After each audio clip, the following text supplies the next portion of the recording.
사랑의 하나님 감사합니다. 오늘도 함께 감사할 수 있는 시간을 허락해 주셔서 정말 감사합니다.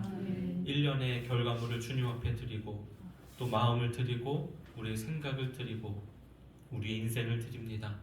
우리의 인생이 주님이 원하시는 거룩한 인생이 되게 하여 주옵소서. 또 그냥 왔다가 허탕으로 가는 것이 아니라 이 시간 하늘로부터 오는 정말 날 것 그대로 오는 그 하나님의 말씀이 각자의 상황과 인생에 맞춰서 아름답게 조리가 되어서 스스로 이 하나님의 말씀을 잘 먹고 또 잘 소화시켜서 세상의 빛과 소금이 될 수 있는 우리 모두가 되게 하여 주옵소서. 이 시간 가난하고 부족한 종 하나님을 있는 그대로 이야기하려고 합니다. 하나님께서 역사하여 주시고 특별히 하나님과 우리와의 오해가 풀리는 아름답고 귀한 시간 되게 하여 주옵소서. 감사드리며 예수님의 이름으로 기도합니다. 아멘. 할렐루야. 아멘. 여기 와서 늘 느끼는 거지만 우리 목사님 그런 말씀 진단 반 진단 반으로 이런 말씀 하셨어요. 우리 교회는 외모를 보고 교회를 뽑는다. 그런 말씀을 하시는데 지난 바자회 때 제가 잠시 이제 참석해서 봤는데 어느 분이 옷을 막 이렇게 입어보시고 이거는 딱 나한테 어울리는 거네 그러는데 저분도 이영교 교인 시간에 못 뵌 것 같은데 그랬는데 오늘 새로 오셨어요. 그 모습을 보고 역시 오실 만한 분들은 오시는구나. 하나님께서 이 시간 하나님의 감동으로 여러분 마음속에 감동을 주셔서 이 시간 모일 분들은 모이신 줄 믿습니다. 그리고 앞으로 모일 분들도 이곳에 차고 넘치게 모여주시기를 주님의 이름으로 간절히 축원합니다. 저희가 케냐 땅을 밟은 지 이제 9년 차가 됐고요. 이제 내년 1월이면 횟수로는 10년, 만으로는 이제 9년 차가 됩니다. 그동안 지내온 생활 이렇게 삶을 되돌아보면 그때는 그렇게 고통스럽고 힘들고 누가 옆에서 선교사님 좀 어때 요즘에 하고 툭 치기만 해도 눈물이 주르르 흐르는 그런 시기를 겪을 때도 있었습니다. 근데 작년에 제가 이영교 방문했을 때 목사님이 그런 축복의 말씀을 해주셨어요. 선교사는 부자가 되어야 한다. 아멘? 왜냐하면 현지인들이 오면 저희한테 다가오는 게 뭐겠어요? 저희를 축복하려고 오겠어요? 저한테 뭘 줄까 이러고 오겠어요? 뭐 좀 주세요. 뭐가 좀 필요하세요? 기억하시죠? 네. 선교사들은 부자여야 된다. 그런데 저렇게 말씀하시는 이유가 뭘까? 그렇지, 선교사는 부자가 되어야지. 근데 제가 이걸 가지고 다른 교회에서 설교했더니 저게 무슨 소린가? 사람들이 이해를 못하는 거예요. 이해하는 사람 따로 있고 그걸 받아들이고 실천하는 사람 따로 있구나. 그런 생각이 들었습니다. 작년에 제가 이영교에 왔다가 다시 케냐로 복귀해서 이런저런 사역을 하던 중에 저희 아이들 학교를 이렇게 가다 보면 늘 빨간색 교복 입은 아이들이 있습니다. 근데 그 아이들이 그 아이들 학교 가는 그 길목에는 UN 본부가 있어요. 동아프리카 UN 본부. 그러니까 어마어마한 큰 그 UN 본부 건너서 10m만 길을 하나 건너면 바로 미국 대사관이에요. 미국 대사관이 어마어마하게 큽니다. 무슨 아프리카 조그만데 뭐 이렇게 있을까 했는데 맨날 건물을 짓고 또 짓고 길을 막고 통제하고 앞에는 무장한 군인들이 이렇게 지키고 있는데 어마어마한 건물 그 사이에 그 학교가 있는 거예요. 그 동네는 소위 이야기하면 한국으로 따지면 부촌이에요. 부촌. 옛날에는 아주 싼 땅이었는데 그러니까 현지인들이 모여 살았죠 거기에. 그런데 돈 있는 사람들이 그 땅을 싸게 사고 자기네 건물을 짓기 시작하는데 한국에도 왔던 이단 사이비 어떤 종교인 케냐에서 유명한 사람인데 그 사람도 거기에 살아요. 근데 그 사람들 부자는 살아가는 그 사람들은 우리가 상상할 수 없는 부자들입니다. 가면 리모컨 하나 딱 하면 문이 자동으로 열리고 집에 수영장이 있고 테니스 코트가 있고 다들 그 정도 있으신가 보네. 놀라지 않으시나. 그렇게 해놓고 살아요. 그런데 그 학교 주변으로 다 그런 집들이에요. 월세가 우리는 500만 원 막 1000만 원씩 하는. 이제 조금 놀라시네. 이렇게 하니까 좀 와닿으시네. 500만 원, 1000만 원 하는 그런 집들이 주변에 감싸고 있는데 그 학교는요. 쫓겨나서 저 판자촌, 정말 우리가 옛날에 얘기한 무허가 판자촌 같은 달동네 같은 그런 양철집으로 지은 집, 아마 요 강단 요 정도 되는 요 공간이 한 가정이 사는데 보통 7명에서 8명이 여기서 살아요. 요밀조밀 붙어서. 그리고 수십 명, 많게는 100명 이상이 같이 쓰는 공동 화장실을 쓰고 그 지역만 가면 냄새가 말도 못합니다. 뭐 오줌 냄새, 하여튼 우리가 상상할 수 없는 그런 냄새들이 많이 나요. 그런데 그 부자들 사이에 껴있는 그 학교 아이들이 있는데요. 그 학교 아이들이 늘 눈에 밟히는 거예요.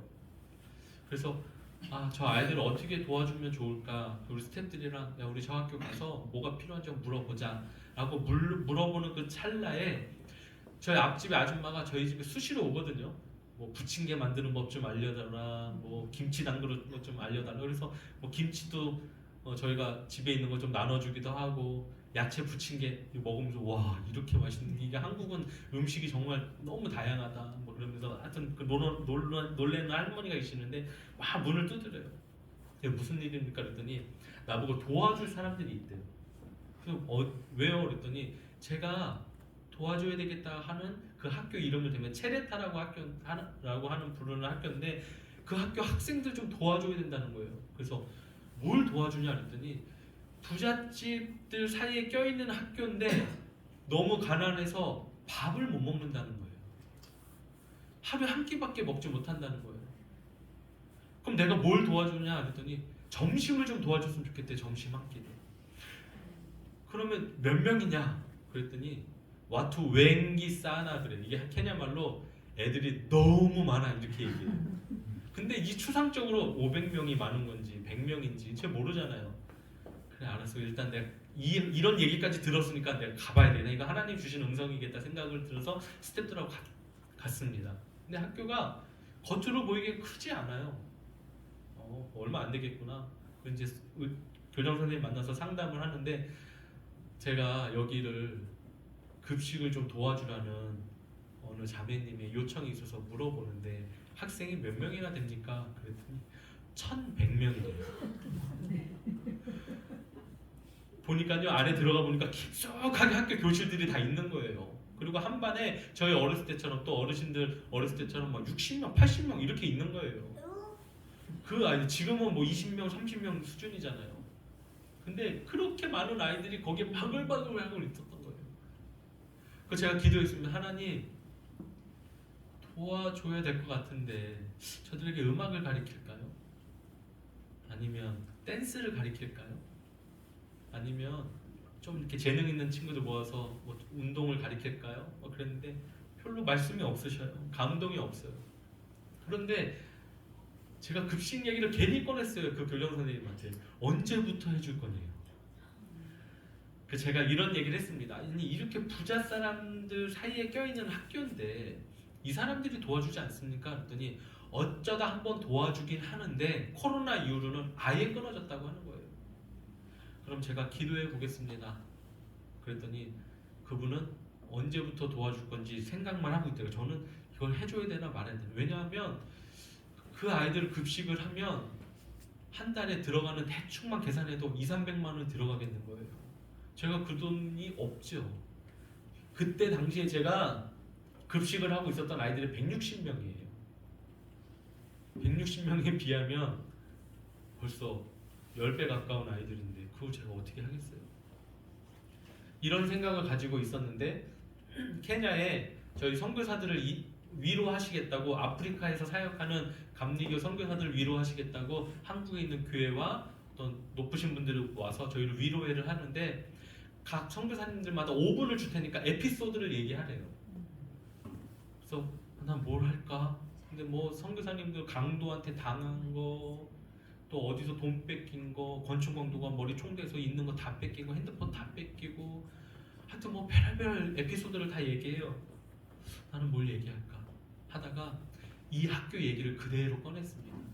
이 학교 아이들한테 먹이고 싶은데 먹일 수 있을 지금 재정과 방법이 없습니다 라고 했는데, 그 얘기를 들은 거기에 오신 인천의 한 교회 성도님들이, 저희 음식 해주시려고 오셨던 권사님들 몇 분이 십시일반 모아가지고 저한테 헌금을 해주셨는데 한 2,000불가량 해주셨는데, 그 헌금이 딱 한 달 정도 먹일 수 있는 그런 금액이 되더라고요. 그래서 제가 하나님께 믿음을 가지고 그 학교에 가서 일단 시작하겠습니다. 근데 마침 그때가 어느 때였냐면, 저희 아이들이 다니는 학교가 거기서 멀지 않았어요. 근데 저희 아이들 학교 전체가 무슨 프로젝트를 해가지고 돈을, 뭐 어떤 친구들은 그 운동장 트랙이 있는데요, 트랙 400m 여기를 10바퀴 돌아서 나 10바퀴 돌면 부모님들한테 사인만 나 500원 주실 거죠? 뭐 이러면서 사인을 받아서 막 다녀요. 그리고 나 뭐 도와주면, 내가 뭐 하면 자기한테 이걸 줘라, 이거는 다 불쌍한 사람들 도와줄 거니까, 이렇게 사인 받아가지고 하는 것들이 있는데, 그래서 모은 돈이 있는데 마침 그 학교가 급식 시설이 전혀 없었고 주방 시설이 엉망이었는데, 마침 그 학교에서 저희 아이들 다니는 학교에서 그 돈을 마련해서 주방을 고쳐준다고 하는 거예요. 아멘. 아, 이거를 전문용어로 아다리라고 하더라고요. 이 상황이 이렇게 맞아 떨어진 거예요. 아, 기가 막힌 타이밍이다. 그래서 정말 그게 싹 꾸며지고 제가 급식을 시작하게 되었습니다. 아멘. 근데 이제 한 달치밖에 없잖아요. 제가 이 사역을 시작하면서 이렇게 이름 붙였습니다. 하나님, 오병이어 기적의 사역을 지금 시작하게 될 텐데 일단 시작합니다. 그 이유를 하나님이 알아서 하세요. 단, 저라는 사람 아시죠? 저는 한 번 시작하면 일회성으로 하는 건 제가 제일 질색입니다. 이건 선교사들 업적 내기 티내는 것밖에 안 돼요. 선교 편지에 이렇게 한번 매겠습니다, 이건 저는 싫습니다. 현실적으로 저는 이 사람들한테 매일, 이 아이들한테 매일 주고 싶습니다. 벌써 11월 1년이 만 1년이 10월에 지나고 지금 1년 지났는데 지금까지도 1200명에 가까운 아이들한테 그 급식을 먹이고 있습니다. 아멘. 어떻게 도와주는지 몰라요. 제가 모르는 사람들이요, 제가 그런 얘기를 하지 않았는데도 오병이어 사역의 헌금이라고 해서 저한테 헌금을 보냈는데, 기가 막히게 그 사역이 할 수 있게끔 지금도 후원이 들어오고 있어요. 일단 시작하면 하나님이 주시더라고요. 근데 어떤 마음이어야 되냐면 거룩한 마음. 어렸을 때 거룩이라고 하는 단어를 들으면, 와, 저희 아버지도 장로님이었지만 장로님들이 성경책 끼고 주일날 가는 모습이 거룩한 줄 알았어요. 거룩한 척 하는 거 있잖아요. 근데 집에 가서는 막 자녀들한테 막 욕하고 와이프한테 함부로 하고, 사업하는 사람들하고 같이 그냥 막 만취해가지고 막 세상 욕하고 누구 뒷담화나 하고. 진짜 거룩은 그런 걸 금하는 게 거룩이 아니라, 하나님이 이랬어요. 이런 말씀을 하셨어요. 내가 거룩하니 너희도 거룩하라. 이 얘기는 뭐냐면, 오늘 우리가 함께 찬양한 거에도 나와요. 주님의 마음을 본받은 자, 후렴에 보면 주님의 마음을 본받아 살면서 그 거룩하심 나도 이루리. 이 이야기는 뭐냐면, 가난한 사람들한테 흘려보내는 마음이 거룩한 마음이고, 나보다 못하고 힘들어하는 사람을 불쌍히 여기는 그 마음이 거룩함이라고 한다는 거예요. 아멘? 하나님은 그 거룩이라고 하는 단어를 그렇게 접목시켜서 우리에게 말씀하고 계셔요.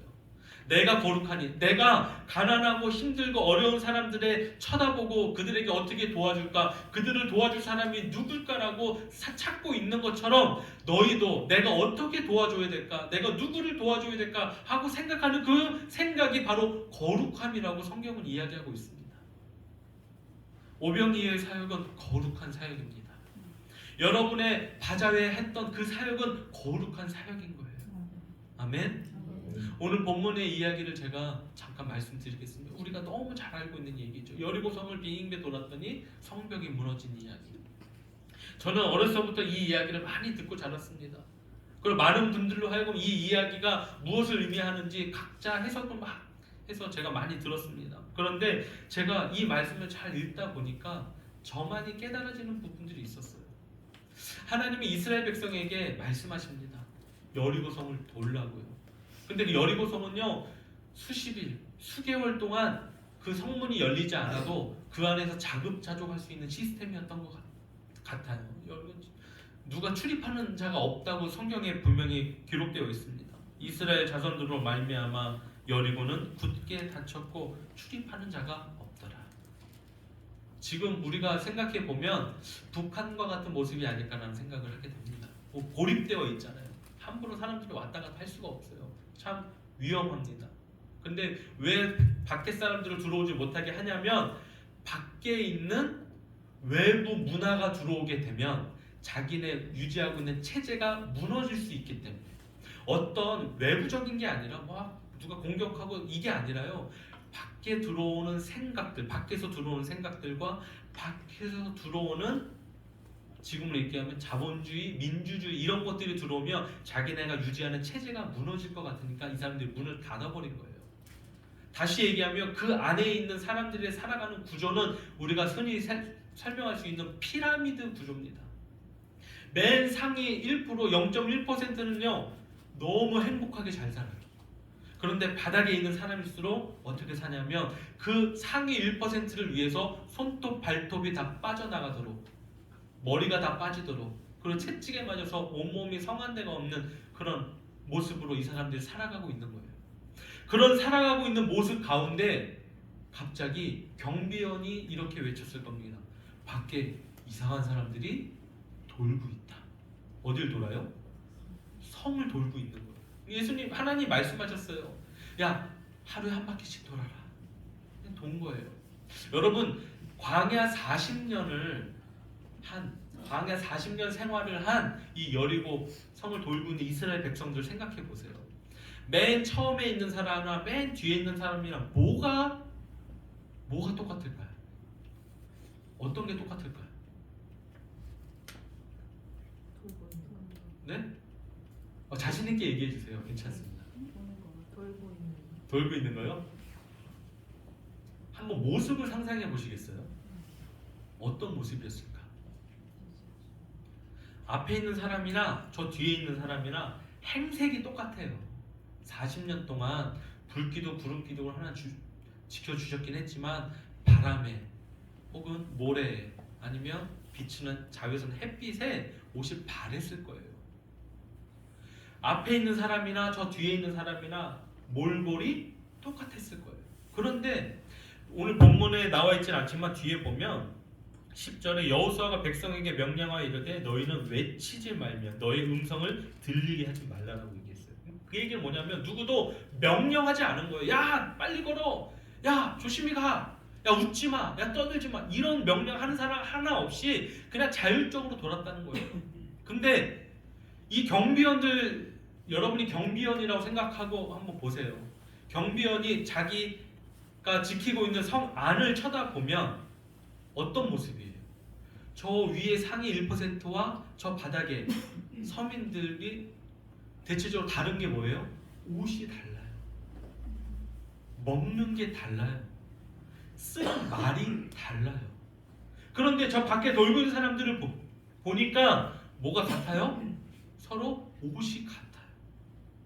그리고 표정이 같아요. 왜 어렸을 때 여러분 하셨는지 모르겠지만 무언의 007빵이라고 하는 게 있어요.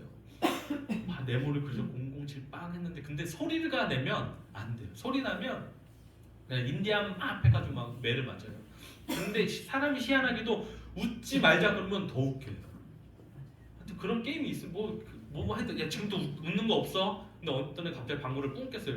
그럼 평상시에 껴도 상관없는데 갑자기 조용한데 방구가 나오니까 뭐 얼마나 웃길 거 아니에요. 그러니까 뒤에서 꼬마들이 할머니들 지팡이 짚고 가는데 뭐 엉덩이 실룩실룩하고 하니까 뒤에서 얼마나 더 웃기고 부모들이 막 입 틀어 막게 하고 근데 그 틀어 막아진다고 행복한 그 모습이 어디 갑니까? 다 튀어나오지. 경비원들로 하여금 소문이 나는 거예요. 어떤 소문? 야, 우리 안에는 이렇게 피라미드 구조로 저 누군가를 섬기기 위해서 개고생을 하는데 저 밖에 보니까 앞에 선자나 뒤에 선자나 저 얼마나 행복해 보이는지 모른다라는 얘기를 소문으로 듣게 되는 거예요. 이것이 하루면 끝나는 게 아니라 그 다음날 또 돌고 또 돌고. 여리고성을 돌고 나서 여호수아가 자기 진영에 가서 이제 잠을 잘 거 아니에요. 휴식을 취하고. 그런데 뭐라고 얘기했을까요? 우리 박승명 목사님은 바자회 때 누가 제일 수고했다고요? 목사님. 본인이 제일 수고했다고. 그 다음에 누구? 그 다음에 이제 근데 여호수아는 죄송합니다. 좀 다르게 얘기해서 여호수아는 자기가 잘했다고 한 것이 아니라 아마 고생했어 도느냐 이랬을 것 같아요. 물론 목사님 깊은 마음이 있는 거죠. 반어법적인 큰 마음. 정말 그 바자회 때 보니까 추운데 장갑 없이 일하시는 분도 계시고 또 얼굴 꽁꽁 싸매고 어떤 분은 전혀 그렇게 입고 걸칠 것 같지 않은데 그 바자회에서 500원 1000원 하는 거 걸치고 뭐 목도리 뭐 걸치고 또 여러분들이 걸치면 그게 5,000원짜리가 뭐 한 15만 원 20만 원짜리 보이고 막 그래요. 이것도 은혜입니다. 아멘. 다독였을 거예요. 근데 그 모습이 정찰 나간 경비원한테도 보였을 거예요. 만약에 자기네가 하나님 명령에서 자기네 신이 명령에서 했다면 혼났을 거예요. 너 왜 웃었어? 또 매 맞고. 너 왜 천천히 걸어? 너 왜 다리 쩔룩겨? 이러면서 막 혼났을 텐데 저 사람들 보니까 저 제사장이라고 하는 사람 앞에 있는 사람들이 저 뒤에 왔다 갔다 하면서 힘들었지. 아 애썼어. 격려하는 모습을 보면서 아 저게 뭘까? 저들이 믿는 신이 누굴까? 이런 소문이 매일매일 그들이 돌 때마다 소문이 나기 시작하는 겁니다. 그리고 마지막에는 7바퀴를 도는 거예요. 마지막 날엔 7째 되는 날은 7바퀴를 도는 거예요. 총 13바퀴를 도는 겁니다. 13바퀴는 도는 동안에 그 일주일 동안 밖에서는 그냥 하나님 돌라고 하는 거예요. 근데 안에서는 무슨 일이 일어났을까요? 안에서는 점점 입소문이 났겠죠. 어떤 소문? 야 우리는 이렇게 힘들고 개고생하는데 저 밖에 있는 사람들 보니까 밖에 있는 아이들까지 그렇게 행복하다고 하는데 여러분 지금 여러분들이 자녀들을 교육시키고 재산을 들여서 정말 있는 도 없는 도 끌여서 학원도 보내고 어떻게 하면 성공할 수 있을까 또 결혼할 때도 막 자금도 대주고 왜 그렇게 해주는 거죠? 단 한 가지예요. 내가 겪었던 고통은 이제 끊어버리고 내 아이의 시작 출발만큼은 나랑은 좀 다르게 하고 싶은 그런 욕망이 있는 거예요. 근데 그때 뭐 몇천 년 전이나 지금이나 그 욕망과 그 생각은 똑같습니다. 그 안에 성 안에 여리고성을 갇혀서 있는 그 부모들은 그래 이 가난 나부터 끊어야지. 지금 이대로 살면 내가 채찍 맞아 죽고 나면 내 자식이 나랑 똑같이 손톱 발톱 다 빠져가면서 그렇게 살 텐데 그러면 안 되지. 그러면서 안에서 어떤 운동이 일어나는 거예요? 소위 말하는 독립운동처럼 뭐 어떤 운동이 일어나기 시작했던 거예요. 그래서 하나님께서 여호수아에게 말씀하십니다. 마지막에 돌 때 그 마지막에 도는 그 마지막에 소리를 질러라라고 얘기돼 있어요. 여러분 하나님의 역사는 하나님이 하시는 일을 가만히 보면 굉장히 쉬워요. 그냥 돌아요. 소리 질러요. 기드온의 300명사 이야기 아시죠? 항아리 들고 횃불 들고 깨면서 와 소리 질렀더니 지들끼리 이게 뭐야 하고 막 싸우고 그냥 끝나요.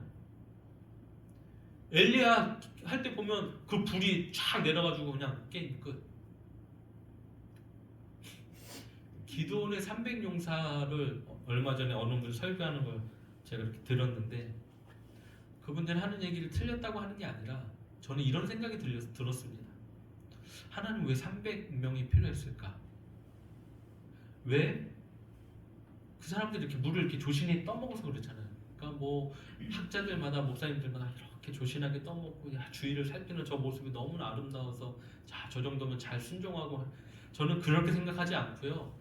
내가 최소한으로 뽑고 싶다고 하는 거예요. 한 2, 3만 명이 가겠다고 온 건데 다 필요 없는데 몇백 명 아니 사실은 한 사람만 있어도 되는데 기도원 한 사람만 있어도 되는데 기도원이 외롭다고 하니까 불안해하니까 붙여준 거예요.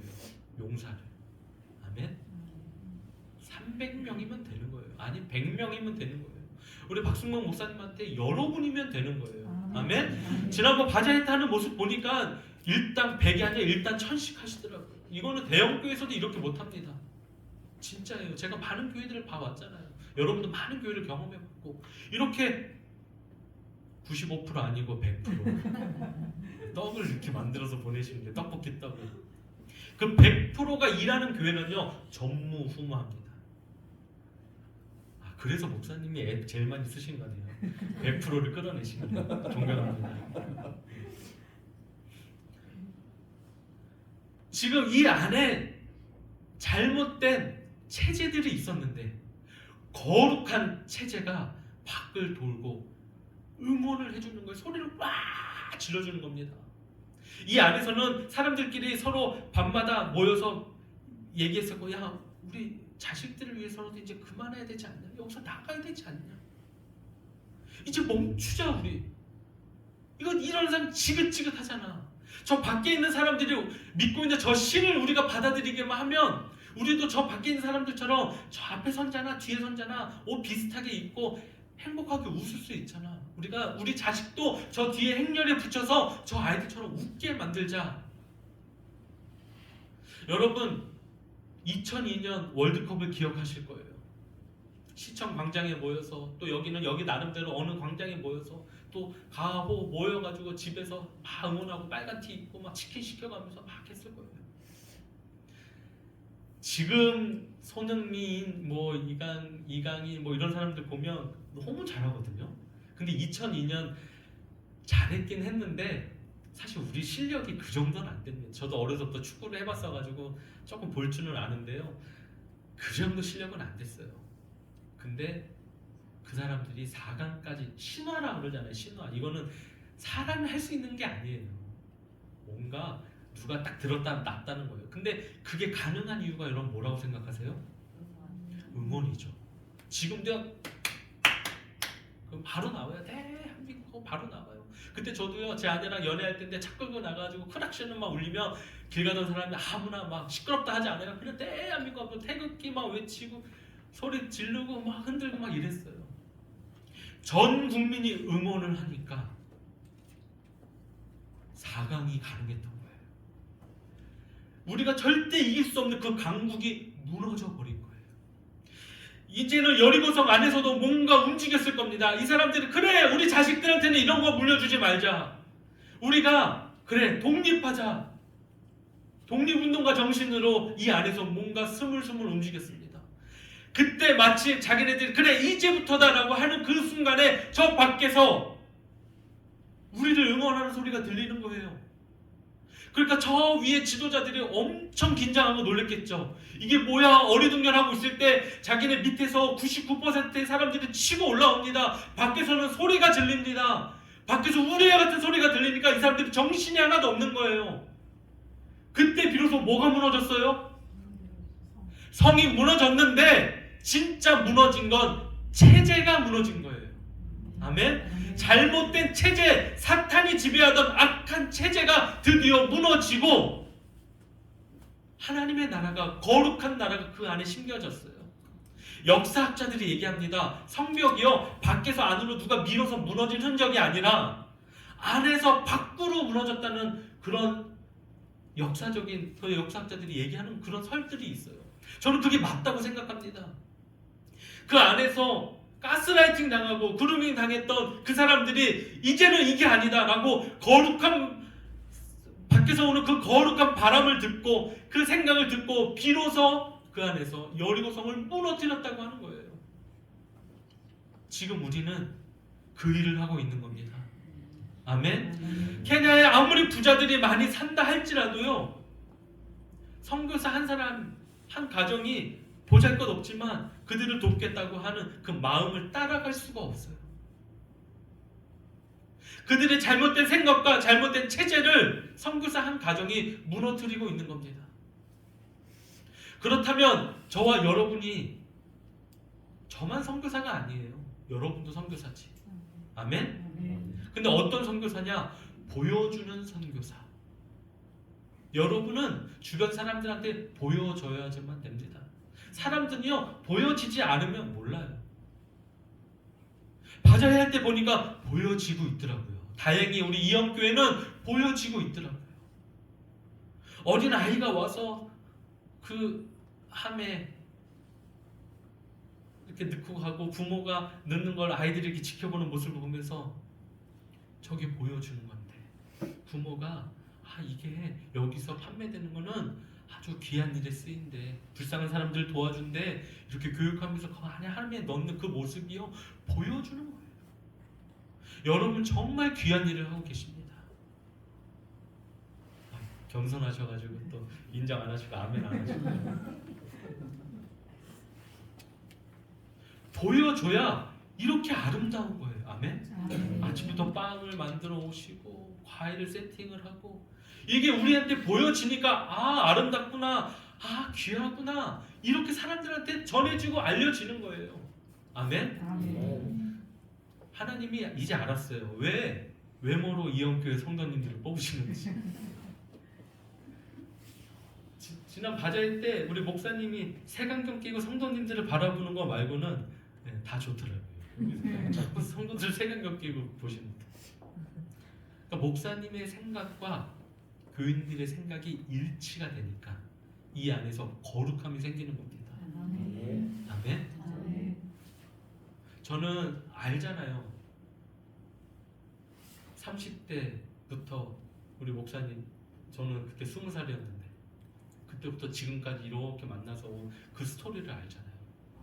그런데 때로는 사업도 했었고 때로는 방화도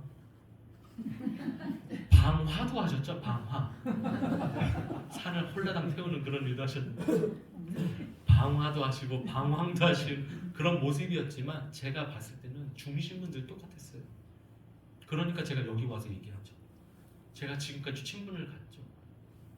사람이 겉다르고 속다르면 겉으로 달라 보이지만 속이 일치하는 사람들이 있어요. 우리는 서로 알아봐요. 여러분도 그걸 알아보고 오신 거잖아요. 아멘. 그 알아보는 그 마음을 이제는 밖으로 보여주셔야 되는 거예요. 그래서 저는 제목을 보여주는 선교를 하고 있습니다. 여러분 많은 이들에게 보여주시길 바랍니다.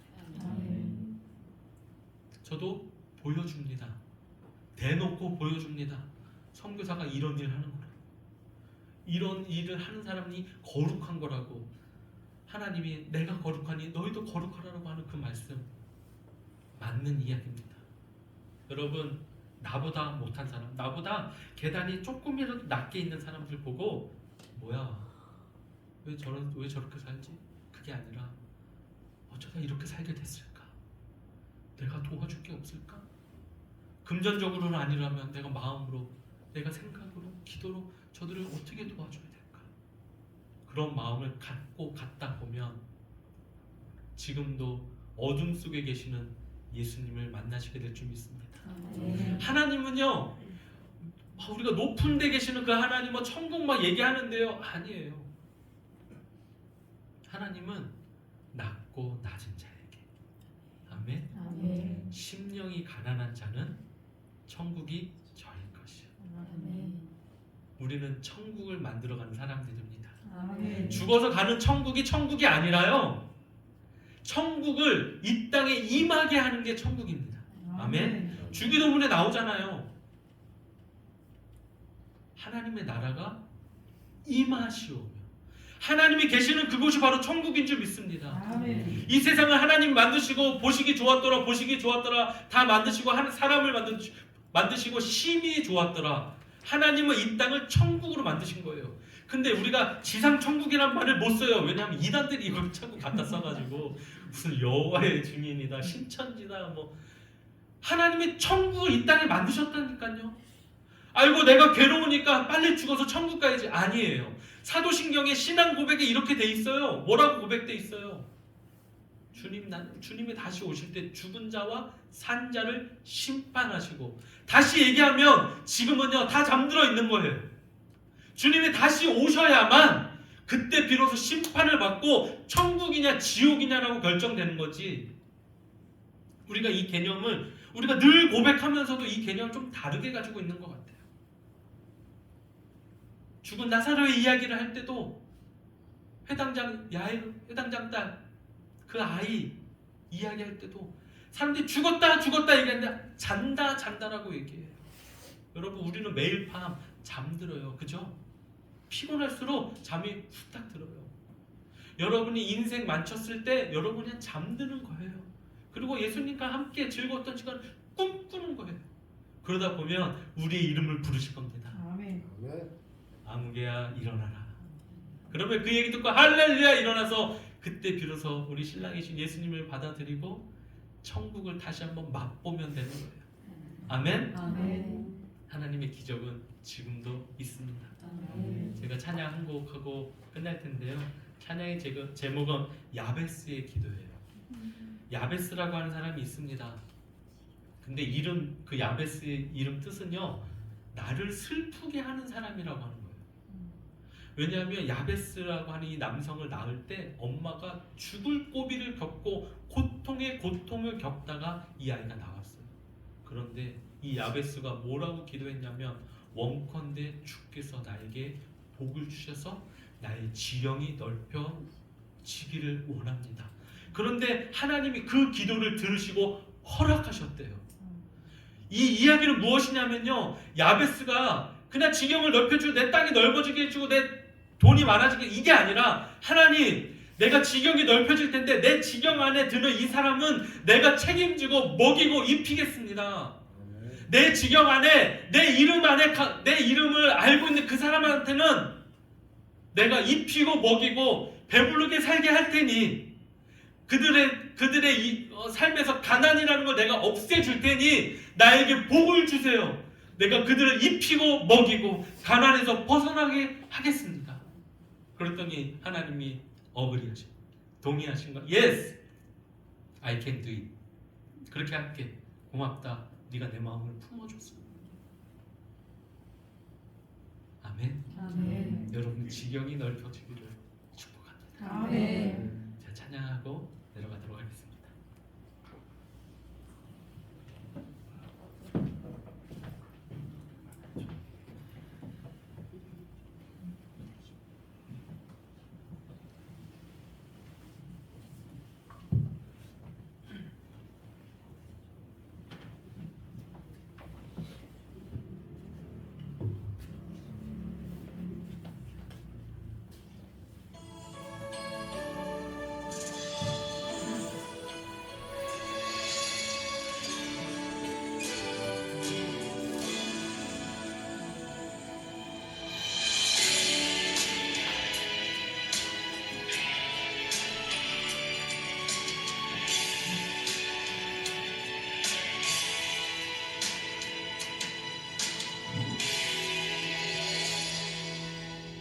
내가 엄마 품속에서 고통 중에 태어났지만 나를 구원하신 하나님, 날 택하시고 존귀케 하셨네.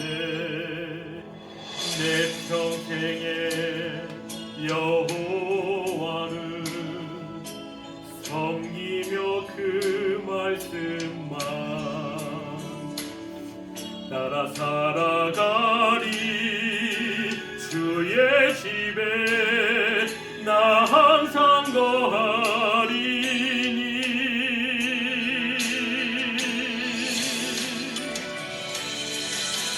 원컨대 주께서 나에게 복의 복을 넣어서 나의 지경을 넓히시고 그의 손으로 나를 도우사 나로 환난을 벗어나 근심이 없게 하옵소서.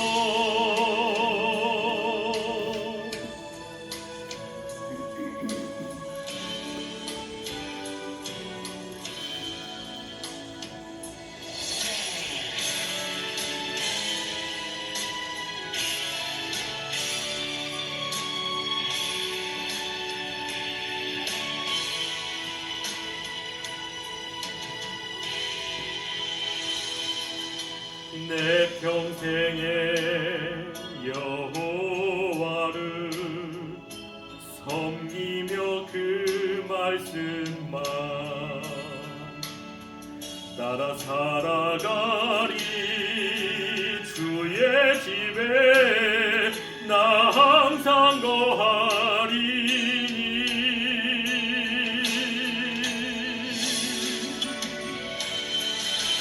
원컨대 주께서 나에게 복에 복을 넣어서 나의 지경을 넓히시고 주의 손으로 나를 도우사 나로 환난을 벗어나 근심이 없게 하옵소서.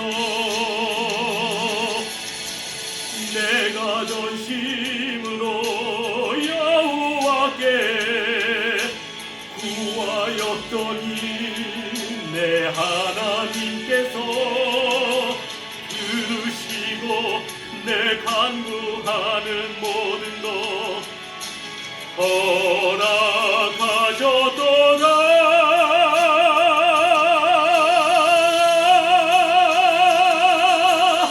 원컨대 주께서 나에게 복에 복을 넣어사 나의 지경을 넓히시고 주의 손으로 나를 도우사 나로 환난을 벗어나 근심이 없게 하옵소서. 나의 구원